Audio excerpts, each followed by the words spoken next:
Hey, how's it going? Keeping up with the Kanunchucks, back with another video. We're going to show you guys today how we water our banana trees. Let's get into it.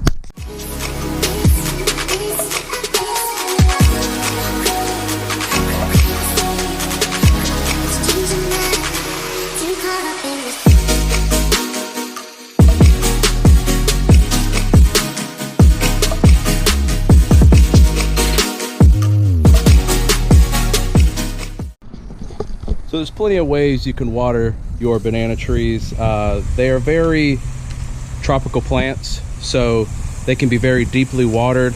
I mean, almost every day. So all I do is I just take it and I saturate it down real good. I usually do it in the evenings because the sunlight likes to magnify the water droplets, and it ends up damaging your leaves. And I've got a lot of beautiful leaves popping up. All these leaves here have probably came up within, you know, the last 2-3 weeks, because we've had a couple little showers here and there of rain. But I mean, it's just phenomenal what rainwater can do to a plant. I mean, just look at this thing. It is really thriving, and it's about 6 foot tall, the tallest leaf. Very impressive. If you look on this plant, you will see eggshells. You're probably thinking, why you got eggshells on your plants? Well, eggshells are, well, any type of kitchen scrap or anything, banana trees love it. They are extremely hungry. They will eat anything you throw at them. I think last week or week before last, I put in watermelon peels, and they ate it right up. I mean, they're just thriving. I mean, this second one here is just doing its things. I'm sure there's another leaf in there somewhere. I don't know if y'all can see that. But yeah, just a deep water, even the little ones. Now I have this little pup here that I transplanted next to this other little pup, and it's struggling a little bit, but hopefully we can bring it back to life. I got some Alaska fish fertilizer I got from Broke Farmer, and that stuff works really good. That fish fertilizer feeds, what's the word I'm looking for? It helps build a kind of some sort of ecosystem to where it lures all of like the decomposing, you know, critters like your worms and roly-polies, like stuff like that. But yeah, I'm just going along, deeply watering. Now, a little backstory on where we got all these banana trees from. Actually, my mother-in-law gave us 1, 2, 3, 4, 5, and 6. And we actually got these 5 over here. It's funny, my mother-in-law, she drives around a lot. She likes gallivanting, like we like to call it. And she saw these people that had huge banana trees in their backyard, huge. And she just wrote down the address, and she's like, hey, I got an address for y'all to look at. So we literally walked up to this man's house and knocked on the door, and we just explained, hey, look, you know, we noticed your banana trees, they're beautiful. He's like, oh yeah, I appreciate it. And then we asked him, hey, can we borrow a couple pups off of it? He's like, absolutely, you could take as much as you want. We were floored.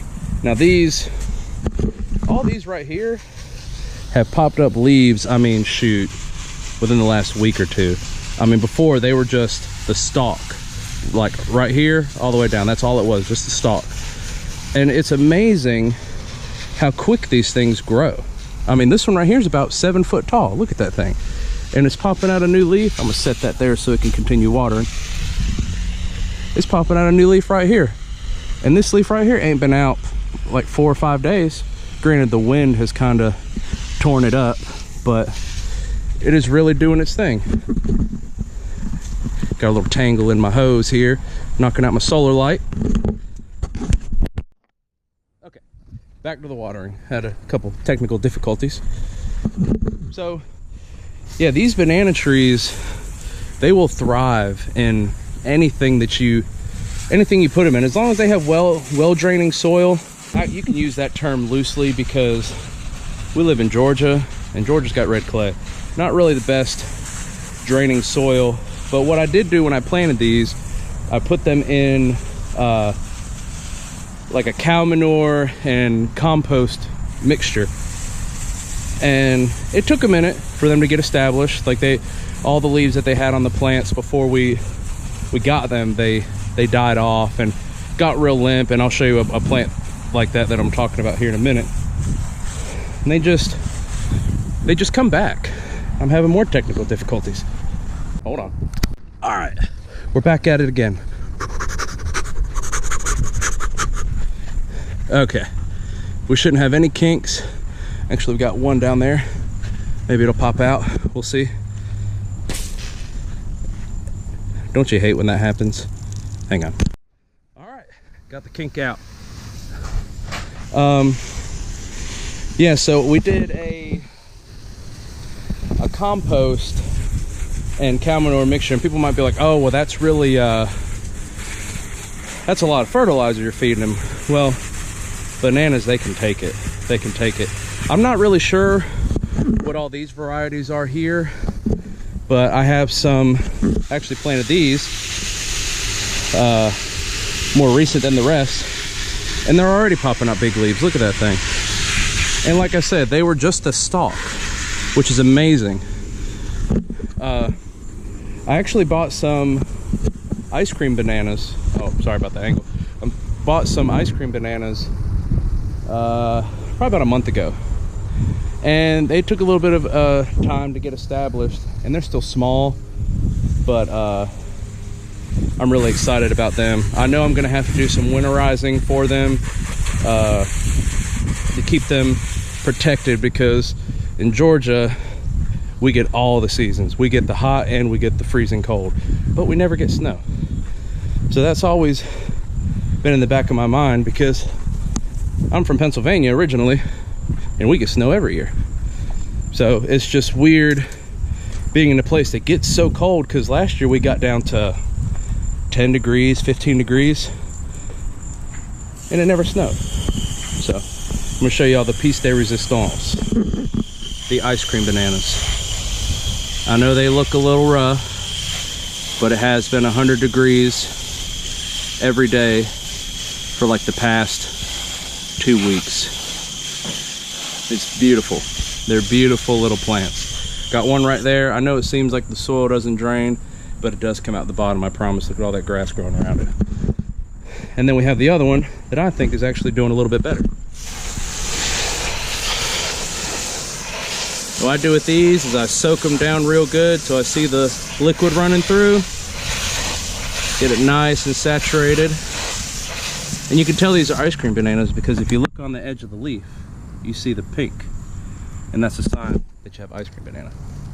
Now, the one banana that I've had trouble with ever since I transplanted it, but it's finally started showing life, is this guy. This guy has been a struggle, but it's finally popping out a new leaf right here. And it's got a ugly exterior, but once it pops that leaf, it's going to be truly beautiful. Even this leaf right here is finally trying to unfurl, even though half of it is dead. So we're trying to throw everything we can at it. We got some cherry tomatoes down there. We got some romaine hearts, just a couple kitchen scraps to try to pump it up and give it a little life, you know. Then I have a couple right here.